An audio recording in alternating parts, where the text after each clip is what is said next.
Mas pinaigting naman ng Department of Agriculture Bureau of Fisheries and Aquatic Resources Regional Office 2 ang kampanya laban sa paggamit ng electro-fishing devices o EFDS bilang bahagi ng pagsisikap na maprotektahan ang mga yamang tubig sa rehiyon.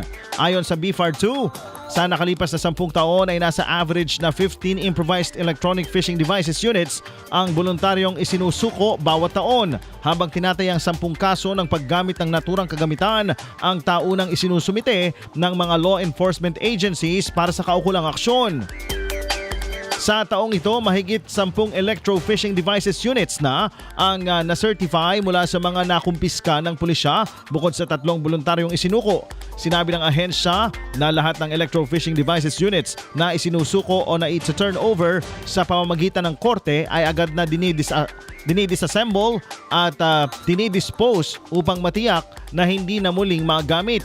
Pinaalalahanan din ng BFAR 2 ang publiko na ipinagbabawal sa ilalim ng Republic Act 10654 ang paggamit ng electro-fishing devices. Ang mga lalabag ay maaaring makulong ng hanggang 6 na buwan, pagmultahin ng 5,000 piso at makumpiska ang mga gamitang ginamit sa iligal na pangingisda.